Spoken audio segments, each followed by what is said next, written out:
눈치 보는 신앙이라는 제목으로 하나님 말씀 나누도록 하겠습니다. 여러분, 베드로라고 하는 사람에 대해서 잘 아시죠?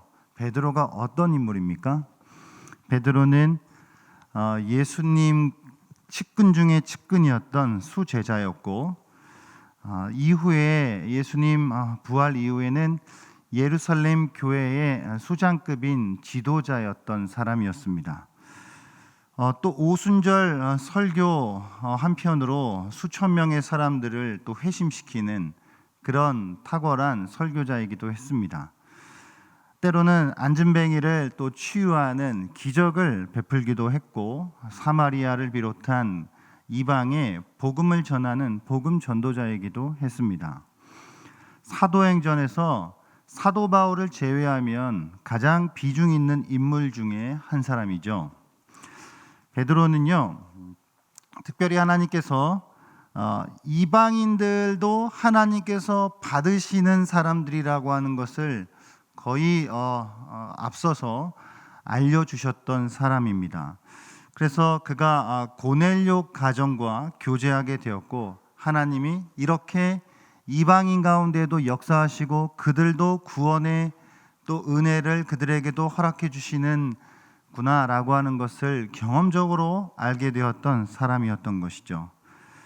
그래서 베드로는 고넬료 가정과 또 교제하면서 이방인들과 함께 또 식사하기도 하였고, 그 이전까지는 유대의 어떤 음식 규례에 따라서 전혀 허용할 수 없었던 일들을 이제는 고넬료 가정과 함께 하면서 또 그런 것들로부터 자유하였던, 한마디로 복음 안에서 매우 자유하였던 그런 사람이었습니다. 이 베드로가 이제 그렇게 복음 안에서 유대인도 이방인도 하나다라고 하는 것을 알았고, 그리고 그것을 실제로 삶 속에서 실천하기 위해서 노력하는 그런 사람이었습니다. 당시에 예루살렘에서 기독교 박해가 이제 심해지니까 우리가 잘 알듯 주변 지역 곳곳으로 흩어진 유대인들이 많이 살고 있었습니다. 그중 안디옥은 매우 중요한 도시였죠. 이방 땅에 세워진 첫 번째 교회이자 이방 선교의 전초 기지였던 안디옥 교회가 있기 때문이기도 했습니다. 바울과 바나바는 안디옥 교회를 섬기는 영적인 지도자들이었죠. 오늘 본문은 예루살렘 교회의 지도자인 베드로가 안디옥에 방문했을 때 일어난 사건을 중심으로 다루고 있습니다. 방문 이유에 대해서는 우리가 정확하게 알 수는 없습니다. 그러나 대충 추측을 해볼 때에 이방에 세워진 그 교회와 그리고 그리스도 안에서 한 형제 자매된 그 신자들과의 어떤 또 교제를 원했을 것이고, 하나님께서 그곳에서 복음을 어떻게 또 복음으로 역사에 가시는지에 대한 그런 것들에 대한 관심이 있었기에 아마도 안디옥을 방문했던 것으로 보여집니다. 베드로는 특별히 하나님께서 보자기 환상을 통해 보여주시고 고넬료 가정을 통해 경험케 하신 일들로 이방인과의 교제에 있어서 매우 개방적인 사람이었습니다. 그렇기에 안디옥에서도 이방인 그리스도인들과 함께 식탁에 앉아 함께 식사하며 교제를 나누었던 것이죠. 그렇게 안디옥 교회에서 이방 신자들과 마음껏 자유롭게 복음 안에서 교제하고 식사하고 그렇게 함께 했던 이 베드로에게 어느 날 문제가 생긴 것입니다. 예루살렘으로부터 어떤 이들이 안디옥을 방문한 것입니다. 성경은 다만 그들을 향해 어떤 이들이라고만 말하고 있기 때문에 그들이 도대체 정확하게 어떤 인물들인지에 대해서 우리가 또 알 수는 없습니다. 이방인인지 유대인인지 혹은 신자인지 혹은 비신자인지 알 수는 없지만, 한 가지 분명한 것은 성경이 그들을 향해서 할례자들이다 라고 그렇게 말씀하고 있는 것을 토대로 이 사람들이 유대 전통인 할례를 매우 중요하게 여기는 사람들이구나라고 하는 것을 알 수 있게 되는 것이죠. 오늘 본문 갈라디아서 2장 12절인데 같이 한번 읽어보도록 하겠습니다. 시작. 야고보에게서 온 어떤 이들이 이르기 전에 게바가 이방인과 함께 먹다가 그들이 오매 그가 할례자들을 두려워하여 떠나 물러가매. 아멘. 야고보에게서 왔다는 표현은 야고보가 직접 보냈다라기보다는 야고보가 소속되어 있었던 그 예루살렘으로부터 그들이 왔다라고 이해하는 편이 좋아 보입니다. 우리는 사도행전 15장을 통해서 예루살렘 교회가 결의한 내용을 기억하고 있습니다. 이방인들도 할례를 받아야만 구원을 받을 수 있다라고 하는 한편의 주장과 그에 맞서서 반대하는 아니다, 이방인들은 할례 없이도 하나님 앞에 구원받는 것이 문제가 되지 않는다 라는 그 두 입장의 그 갈등 속에서 예루살렘 교회는 공의회로 모였고 결국 할례는 구원과 상관없다라고 하는 결론을 내리게 된 것입니다. 그렇게 교회가 공적으로 결정을 내렸지만 곳곳에 많은 사람들이 다양한 입장을 가지고 있었던 것으로 보입니다. 예루살렘 교회가 땅땅땅 하고 결정을 지었다고 해서 모든 사람의 생각이 순식간에 다 바뀌어버릴 수 있는 것은 아니기 때문입니다. 여전히 바리새파 그리스도인들 혹은 유대 전통이 뼛속까지 물들어 있었던 이들에게는 그 예루살렘 공회의 결정이 그렇게 탐탁지 않은 일이었던 것으로 보여집니다. 그러니까 오늘날 정치권에서도 예를 들어 한 정당에서 대선 후보를 절차에 따라서 뽑아놓고도 그 안에서도 여러 가지 마음이 맞지 않아서 이리저리 마음이 나뉘어지는 모습들을 우리가 보지 않습니까? 그러니까 당시에도 예루살렘 공회가 공식적으로 결정한 내용임에도 불구하고 다양한 사람들이 다양한 입장을 가지고 있었던 것이죠. 오늘 안디옥에 방문했던 이 어떤 이들은 아직도 여전히 할례라고 하는 것이 구원에 있어서 매우 중요한 부분이다라고 생각했던 이들로 보여지는 것이죠.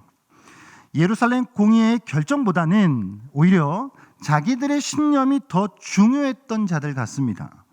그들의 방문은 베드로를 긴장시켰습니다. 베드로 개인적으로는 복음 안에서 자유하고 이방인들에 대한 거리낌이 없었지만 자신과는 아직 생각의 차이가 크게 나는 할례파들이 와서 이방인과 식사를 하고 있는 자신을 발견한다라고 하는 건 매우 부담스러운 일이었기 때문입니다.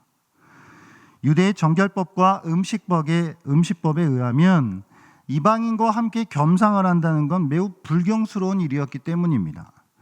그래서 베드로는 이렇게 매우 당혹스러운 상황 속에서 머리를 굴렸고 일단 할례자들, 그 예루살렘으로부터 온 할례자들의 마음을 사기로 결단을 합니다. 그리고 이방인과 함께 식사를 하던 그 자리를 떠나 입을 닫고 전혀 그런 일이 없었던 것처럼 보이려고 했습니다. 하지만 그것은 베드로 한 사람의 문제가 아니었습니다. 베드로는 예루살렘 교회의 대표적인 지도자였고 그런 그였기에 그가 하는 말 한마디, 그가 하는 행동 하나, 그 모든 것들이 주변에 있는 다른 이들에게 커다란 영향을 주었기 때문이죠. 오늘 본문 2장 13절 말씀 같이 한번 읽겠습니다. 시작.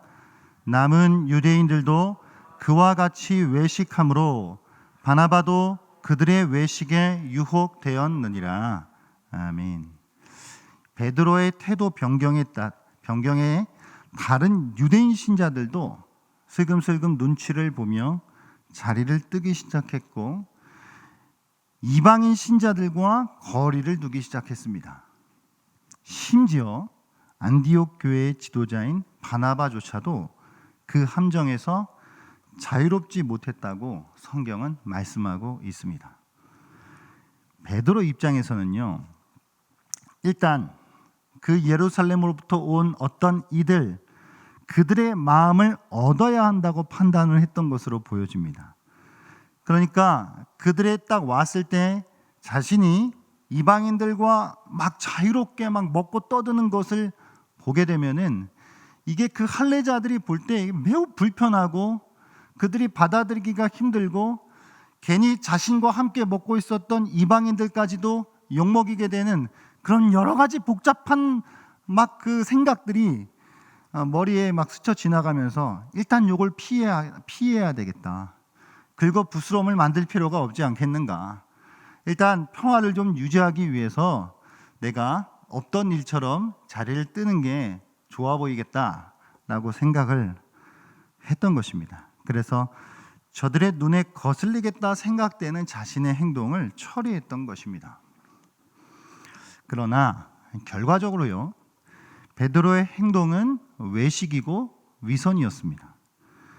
그에게는 아마도요, 율법주의자들, 그 할례를 중요하게 여기는 그 사람들과 그리고 베드로와 같이 율법으로부터 자유했던 그 복음 안에서 자유했었던 그 사람들, 이 두 부류의 사람들 사이에 그래도 뭔가 부딪히는 이 일을 막기 위한, 뭔가 좀 평화로운 분위기를 연출하기 위한 자기 나름대로의 작전이었지만, 그러나 사도라고 하는 베드로의 위치가 지닌 성격 그 자체 때문에 그의 그러한 처신은 이방 신자들을 혼란스럽게 하였고, 한편으로는 그들에게 커다란 상처를 주게 된 것입니다.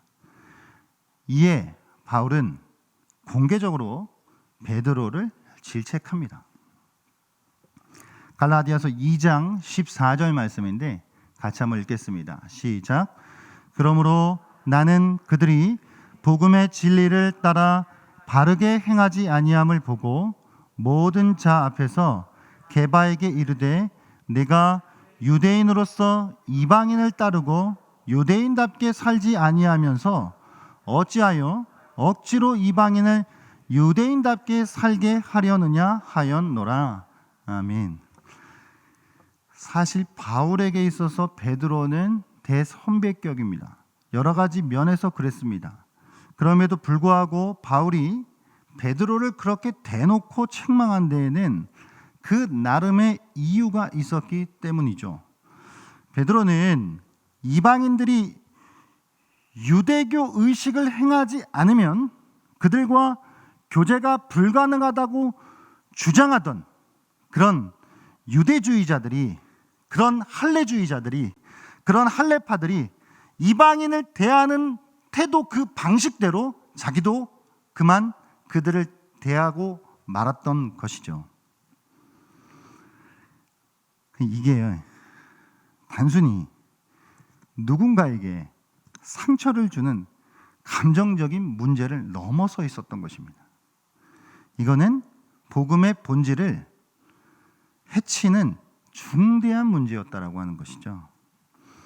그래서 바울은 15절부터 21절까지 유대인이든 이방인이든 어떻게 구원의 은혜를 입게 되는 것인지에 대하여서 다시금 강조하고 있는 것입니다. 16절 말씀만 같이 한번 읽도록 하겠습니다. 시작.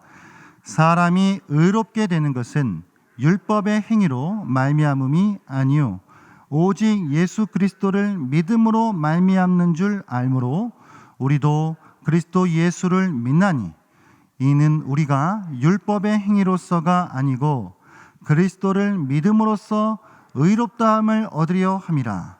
율법의 행위로서는 의롭다함을 얻을 육체가 없느니라. 아멘. 유대인들의 전통과 율법의 행위, 그런 율법의 여러 가지 의식들에 의해서가 아니라 오직 그리스도를 믿는 믿음으로서만 의롭게 된다라고 하는 그 복음의 진리는 그 어떠한 것으로도 양보할 수 없는 핵심적 가치였습니다.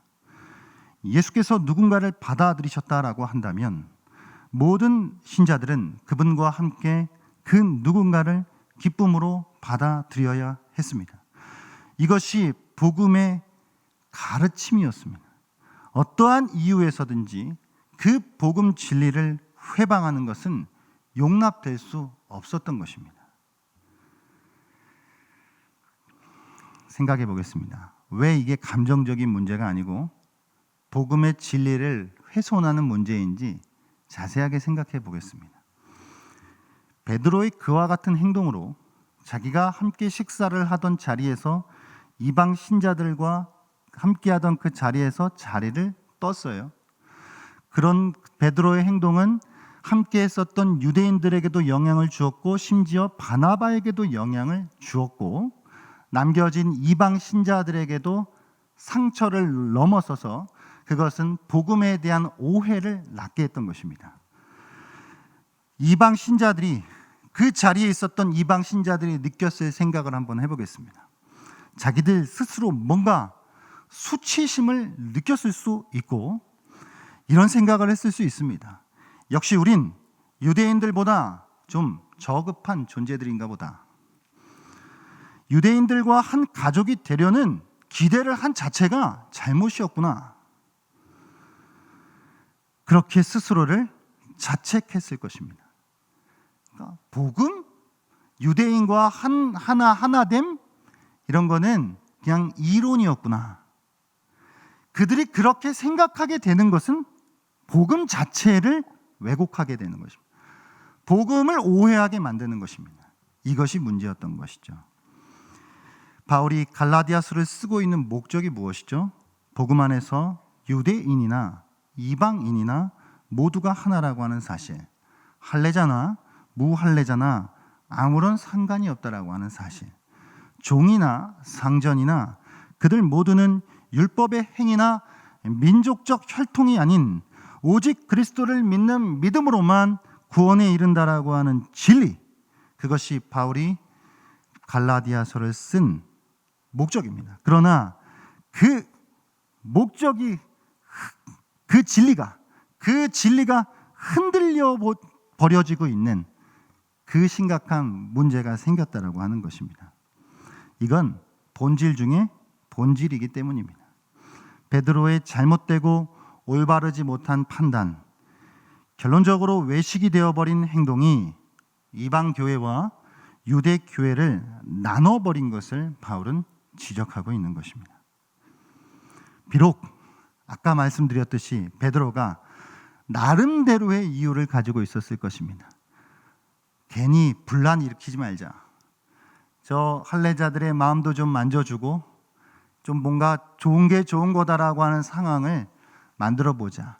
그리고 분란이 일어나면 자기 체면에도 자기 권위에도 뭔가 좀 흠이 가니까 그런 것 자체가 불편했던 것이죠.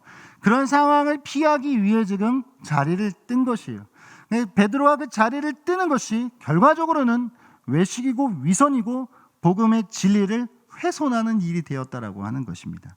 이게 바울이 베드로를 책망한 이유입니다. 작은 것에 마음을 빼앗겨 정작 지켜야 할 큰 것을 놓친 꼴이 되었습니다.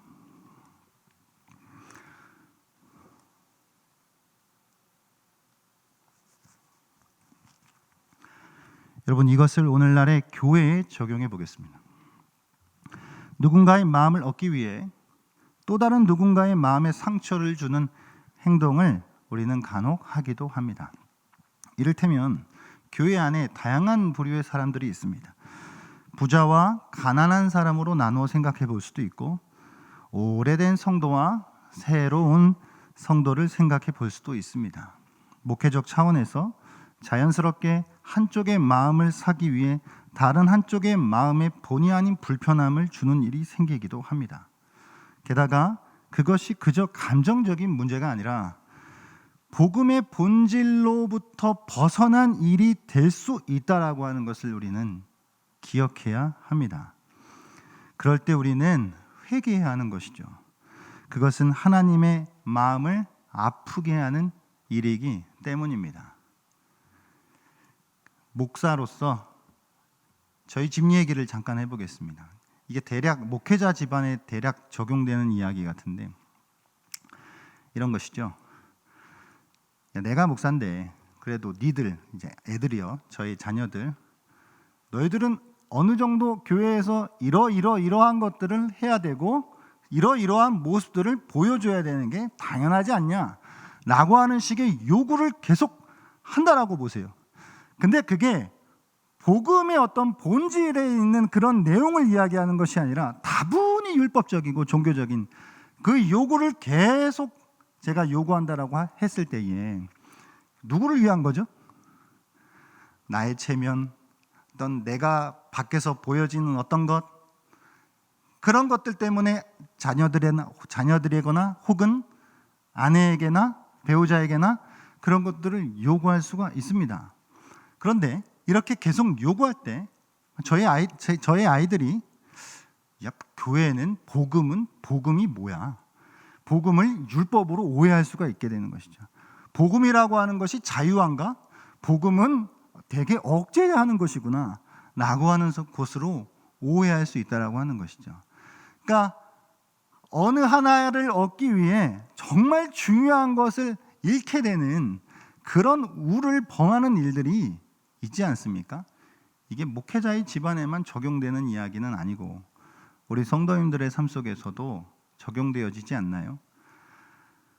작은 것을 얻기 위해 정말 중요한 것을 놓쳐버리게 되는 그런 일들이 우리 안에 종종 일어나는 것입니다. 내가 행하는 어떤 행동 하나가 복음을 잘못 이해하게 만드는 결과를 초래한다라고 한다면 우리는 섬뜩한 회개를 해야 하는 것입니다. 교회 생활을 하다 보면 사실 이런저러한 일들을 적지 않게 만나게 됩니다. 그럴 때 우리는 누구의 마음을 만져줘야 되겠습니까? 답은 없습니다. 처해진 상황에 따라 달라지기 때문이죠. 하지만 정해진 답은 있습니다. 바로 우리는 하나님의 마음을 사야 합니다. 누군가의 마음이 다칠까 우려하다가 일이 꼬여서 다른 누군가의 마음에 상처를 주는 일이 있습니다. 그것은 결국 사람의 눈치를 보기 때문입니다. 사람의 눈치를 보는 것으로는 언제든 안전할 수 없습니다. 오직 안전한 것은 하나님의 눈치를 보는 것입니다. 하나님의 복음의 요구가 무엇인지, 복음 안에서 정말 우리에게 가르치고 있는 것은 무엇인지 거기에 마음을 쏟을 때 우리는 비로소 안전할 수 있는 것이죠. 베드로가 실수한 것이 바로 그 지점이었던 것입니다. 잠시 잠깐의 어떤 평화, 자신이 누리는 어떤 체면, 이런 것들의 마음을 빼앗긴 나머지 이방인들에게 복음을 오해하게 만드는, 복음의 진리를 훼손하는 그런 커다란 실수를 저지른 것, 그것이 바로 오늘 본문이 우리들에게 가르쳐주는 말씀입니다. 베드로도 복음의 진리를 알고 있었죠. 그도 스스로는 복음 안에 자유한 사람이었습니다. 그러나 그것을 실질적으로 적용하는 데 있어서는 알고 있는 진리대로 행동하지 못했던 것입니다. 베드로가 매우 뛰어난 사람이고 영적인 또 훌륭한 지도자였지만 베드로조차도 이렇게 넘어질 때가 있었던 것이죠. 여러분, 그 원숭이도 나무에서 떨어진다는 속담이 있지 않습니까? 그 원숭이 왜 나무에서 떨어질까요? 뭐 실수해서 여러 가지 또 일이 있겠지만 동물원 같은 데 가보면은 원숭이 이렇게 쳐다보는 사람들이 많잖아요. 가끔씩 자기를 쳐다보는 사람들에게 한눈 팔다가 떨어져요. 그러니까 자기만 생각하면 떨어질 일이 있겠습니까? 자기를 쳐다보고 있는 사람들에게 그렇게 온 정신을 팔고 있다 보니까 원숭이도 나무에서 떨어지는 일이 있는 것이죠. 여러분, 우리가 신앙적으로 이런 실수들을 할 때가 언제일까요? 나를 쳐다보고 있는 사람들을 쳐다볼 때입니다. 우리의 시선은 오직 나를 바라보시는 하나님께 고정되어야 하는 줄 믿습니다. 우리는 사람의 눈치를 보는 자들이 아니라 하나님의 눈치를 보는 자들로 살아가야 할 줄로 믿습니다. 그래서 우리가 아는 이 복음의 진리, 그리고 복음 안에서 허락해 주시는 그 놀라운 자유, 그것이 얼마나 위대하고 그것이 얼마나 탁월한 것인지를 우리의 삶을 통해 우리가 그것을 드러내야 할 줄로 믿습니다. 혹여나 우리가 누군가에게 나도 모르는 사이에 요구하는 어떤 것, 나도 모르는 사이에 말하는 어떤 말 한마디 행동 하나가 복음이 저거야? 복음이 뭐 그래? 라고 하는 오해를 불러일으키지 않도록 우리는 복음이 정말 무엇인지 스스로가 깨달아 알 뿐만 아니라 그것을 우리의 삶에 온전히 적용해 감으로 살아갈 수 있는 우리 모두가 되기를 바랍니다. 그래서 하나님 앞에서 주님을 의식하며 살아갈 수 있는 신자들이 될 수 있기를 주의 이름으로 축복합니다.